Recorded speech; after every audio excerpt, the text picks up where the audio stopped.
What up, y'all? Yeah, I don't really have a video this weekend, but I did want to make kind of a technical video because I get a lot of calls. Cause I do work tech. I get a lot of calls from younger guys that obviously don't understand anything about speakers. And, well, the first thing they want is our Pro X from DS18. And a lot of people call that the red tip. Now, that is our most budget, cheap pro audio speaker that we manufacture. And a lot of people run it. Why? Because it's the most budget speaker we have. They are great speakers. They do get loud. But that ain't everything. That's kind of why I'm making this video, because I will have guys message in or call in, will this speaker run on my stock head unit? I mean, it will. It's not going to do anything. It's not going to be great. You're not going to get any of the intended performance out of that speaker, but is it going to work? Yes. Will it work better than your stock speaker?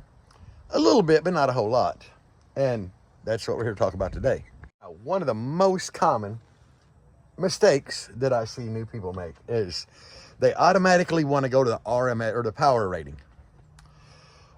I will recommend a speaker that's going to work better for them. Like, say you message in and you're like, hey, I got 120 watt per channel amp.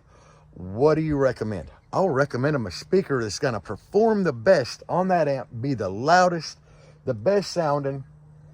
And then what do? They automatically link, under the link that I gave them to a speaker that's going to work best, they link the Pro X. In a lot of situations, these guys that are asking this are looking to replace their stock speakers, and the Pro X is just a mid-range. It'll play kind of high, but not as good a benefit in that application as like a coaxial or say our Pro Hybrid that has the driver in the middle. But they see this. There's a 6.5. They see that big magnet, the 250 watt RMS, 500 max rating, and that is what they want, guys. Don't be fooled by this. Don't. Unless you're running an amp that's, 200, 250 per channel, maybe even 300 per channel. Don't. It ain't going to perform the best. One, they see the size of the magnet and the power rating, and they think it's going to be louder. On your 100 watt or whatever amp, no, it's not going to be. In that situation, go with what we recommend, because one, you could have a big magnet like this, and there's been instances where guys want something really loud. They'll have a 200, 250 watt amp, and they tell me they want loud and clear. I will recommend a Neo. And they'll look at the picture of the Neo, and the Neo don't have that big booty. The Neo has a small, thin magnet, and they automatically assume, because I guess they don't know any better, and that's why I'm making this video. They automatically assume that the speaker that has the high power rating and this big booty on the back is gonna be louder. It's way cheaper, but is it louder? No. That's where you have to get into efficiency or the sensitivity rating of the speaker. I don't know offhand what this speaker here is, but I can tell you a Neo is gonna have a lot higher sensitivity. It's gonna be louder on less power. And a lot of people just don't understand that. They're like, well, I still want them red tips. Guy, if that's what you want, go for it. But I wanted to get you what's gonna work best for you and your application. Because if you're not running a tweeter with a speaker like this, I mean, that's kind of what Pro Audio is intended for.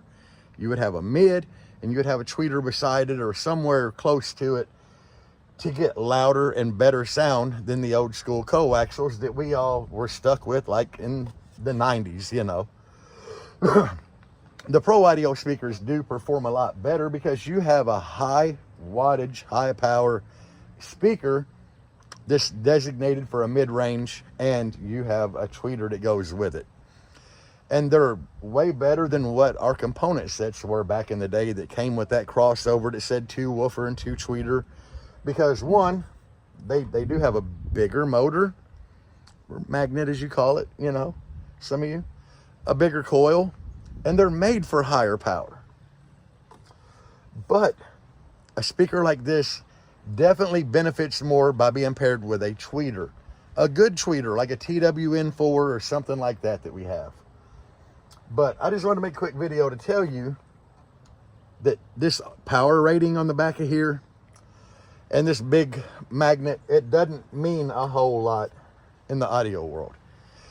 You really need to match a speaker to the power that you're going to run to it. That's one. Off a stock head unit, you're not going to get any benefit from a speaker like this. Off of a 90 watt per channel amp, you're not going to get a whole lot of benefit from this. Bump up to 200 watt, then you get full benefit of this. And I'm not telling you don't run these speakers, because I mean the Pro X is definitely our best selling line. It has definitely put DS18 on the map. Everybody compares every other speaker in the car audio groups on Facebook to our Pro X. You know, they'll recommend a speaker that is $100 for one. Oh, well, don't run that DS18 speaker, run this, and it'll be a $100 speaker, when our Pro X is like $37. You know, that's what they want to compare to. But I'm just saying, when we get into higher level speakers like the Neos and stuff like that, or even our higher end ferrite speakers, you're just going up in quality and performance. But at the end of the day, guys, look at the power you have. If you message in tech department or call asking for recommendations, listen to what we tell you. Don't automatically say, well, I wanted the Pro X. If you want the red tips, get them. But by all means, I'm going to recommend you something that's going to work a lot better for you, with a better sensitivity rating to work with the power you have. And a lot of times, I don't recommend stuff like this to replace in your doors, because you're putting it in the door, behind a factory door panel, trying to use it as a factory replacement speaker. It's not made for that. Really, if I recommend a coaxial for you, it's going to work best off of your stock head unit. If you tell me that's what you're powering it with, that's what I'm going to recommend is what works best for you. Now this is a DS18 shallow carbon fiber. It's a mid bass. These things are punchy as shit. They're shallow. They sound great. And yeah, I'm running them on more power than they're rated for. I think they're rated at 250 RMS. I'm running like 680 per pair. Per pair, I'm running like 680. But I'm pairing them with a big ass horn, you know, and A-pillars. So these are doing the mid and mid bass. These are giving me that good vocal range because I have phenolic diaphragms in them to bring the frequency down. And then I got my top fill up here with a soft dome tweeter. But in this Jeep, you know, I built door panels out to house two 6.5s, and I'm running a two-way speaker in it. So when you're choosing mids, guys, don't just look at a big booty and a power rating. Power rating means crap in this industry. Like, it ain't what you should look at. You should look at how much power you have and match that to the RMS of the speaker. Now, as I said in here, I'm running more RMS per speaker than what they're rated for. That's where we get into stuff like how clean are you setting your amps? Are you using a DSP to cross everything over? That all makes a big difference. Because if this speaker is made to be ran at 100 hertz up, then by all means, it should be ran at 100 hertz up. You shouldn't try to play like 60 and 80 hertz through it, because that's going to blow it. But at the end of the day, you should always try to match the power. Don't think a big magnet and a high power rating is going to be better, because it's not. If you're running a stock head unit or a small factory amp in your car, this is not the best choice for you.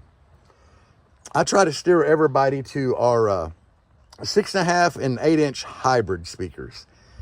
They don't have a tweeter in the middle. They have a driver, which is kind of like a horn. A lot better vocals come out of a driver than a tweeter. I think it's just a better sound. They're shallow. They fit the door better than something like this. This thing, the ass on it's going to go in your door and probably hit your window regulator or something. So I always try to recommend what's going to work best for you. But by all means, A lot of people don't want to hear it because one of the shallow hybrids costs about as much as two of these. So, and this isn't a Pro X. This was an anniversary speaker. I don't even think we have any of these left, but it is real similar to the Pro X in size and magnet size and power rating. That's why I'm using it as an example, but hybrids cost more. Are they going to work a lot better for you? If you have 150 watt or less amp, they're going to work a lot better. The hybrids work great on a stock head unit. They get pretty loud on a stock head unit. So don't just look at, oh, well, it's higher power, it's going to be better. It's got a bigger magnet, it's going to be better. I seen a comment on one of Rob Farrow's videos that actually said that, where he was comparing a Pro X to a Neo. They're like, oh, look at the magnet on that Pro X, it's going to be way louder. No, wrong. And that video he did with the two, that Neo was going to walk all over that speaker, like all over it. But neodymium speakers, even though they usually have a higher FS, which means they like to play a higher frequency on the low end, what you get out of them in return, though, is efficiency. What does efficiency mean? At the end of the day, let's just say we give this 150 watts with that big motor. We give a Neo speaker 150 watts. The Neo is going to be way louder just because they get louder on per watt than a ferrite speaker does. That's how it works, guys. Stronger magnet, which means you need less magnet, just because the magnet itself is so much stronger. It's going to raise the efficiency. They're going to get louder on less power. So don't fall for that high power rating, big magnet. There's more to it than that. Efficiency rating means everything. When I pick speakers, like I showed you my doors, I got the shallow carbon fibers. I picked them for a few different reasons. One, I build a lot of pressure in here. So the speaker I was just holding up with a paper cone, they rip. They rip real bad at this front speaker. Carbon fiber ain't gonna rip. I screw doors up on this thing all the time. Like my driver door's fucked, guys. If it leaks water in, these are waterproof. But these are a mid bass. I have these things crossed over at like 60 hertz, guys. That's low for a mid. I only have them playing like 60 to 2000 hertz is kind of where I got my DSP tuned on these. So really good mid bass out of them. After that 2000 hertz range, I mean, these kick in at 500 hertz. So I got that covered. But if you don't know what I'm talking about, it's DSP settings for frequency. But I chose them speakers for those reasons. One, carbon fiber. They're not going to rip from the pressure. Two, the mid bass. I wanted good punch when I'm not listening to subwoofers in there. You don't know. I might go out drinking one night, get up the next morning hungover as crap, have to drive this thing. I don't want subwoofers beating me in the head all the time. Turn the sub amps off, listen to the mids, get a little bit of mid punch. Great. Music sounds good without the subs. They're shallow. Those carbon fibers are a real shallow speaker. They fit my door really well. Don't take up a bunch of room. So that's the reasons I picked them. They've impressed me. Like, they impressed me so much, I put the same speakers in that. So, do they have a booty this big? No. Same power rating though, believe it or not. 250, but that's an 8 with a 250 power rating is 6.5. But are they a better performing speaker than the, yes. Even though the motor's smaller, there's a lot of things going on with them. They're just a better speaker. But at the end of the day, they cost double what these do. So, yeah, when you're looking at speakers, whatever brand you choose, let's check out DS18, but whatever brand you choose to look at, kind of look at the efficiency rating of it, the frequency that it plays, and what you're wanting. Are you just wanting a loud-ass mid? Pro X all day, a loud-ass mid. Which actually Carlos, our engineer, he designed a speaker line, and it's labeled as high efficiency just to blow the Pro X out of the water. It's priced really fair. Got a pretty big motor on it. I don't think it's just rated as high as the Pro X. I think he only rated like 150 watts. Why? Because on that 150 watts, it's going to be loud as shit. But look at the setting or the specs of what you're wanting. I wanted a mid bass, so I chose a mid bass that would play down to 60 hertz. I believe these are like 120. So That's a big factor. You're getting into straight up mid at 120. Really, at like, I'm gonna say 90 hertz and above, it's straight mid, no mid bass. But look at efficiency. Don't just call in and be like, oh, I want replacement door speakers for my truck, and then when I give you something that's gonna work great for your application, for the amp you have, just to turn around and tell me you want Pro X's. If you want the red tips, order them like off the rip. You ain't even got to message us and ask. But yeah, I made the video just for that reason. We get that a lot. Like, people wanting recommendation, and then they're like, but what about these? They're not gonna work best for you. They don't have a tweeter. They pair better with a tweeter. You don't have enough power. Well, I still want the Pro X's. Get them. But do your homework, guys. If you're not planning on cutting your door panel and putting a tweeter there, or if you don't have one in the A-pillar, something like this might not be the best option for you. These work best with a tweeter. A mid bass is going to work best with a tweeter. Now we have speakers like the ZT6. Harley guys use them. They're a full range coax, so really good speaker, get really loud on the power, and they're kind of a full range, meaning they do play down in the 80 hertz range, and with a tweeter they play all the way up over 20K. But think about that when you're choosing a speaker to replace in your ride. What power are you going to run? Do you have a tweeter with it? What's going to work best if you don't have a tweeter? Things to look at. But anyway, guys, I just wanted to make the quick video to let y'all know that this ain't everything. The magnet size, the power rating, that's not all there is to it. There's a lot more factors. And if you don't have an amp big enough to push them, you're not going to benefit from them. Choose a better speaker that better matches your power rating, because the little hybrid on 150 watts will get just as loud as this thing on the 250 will. All right, guys, peace out. And as always, bass on.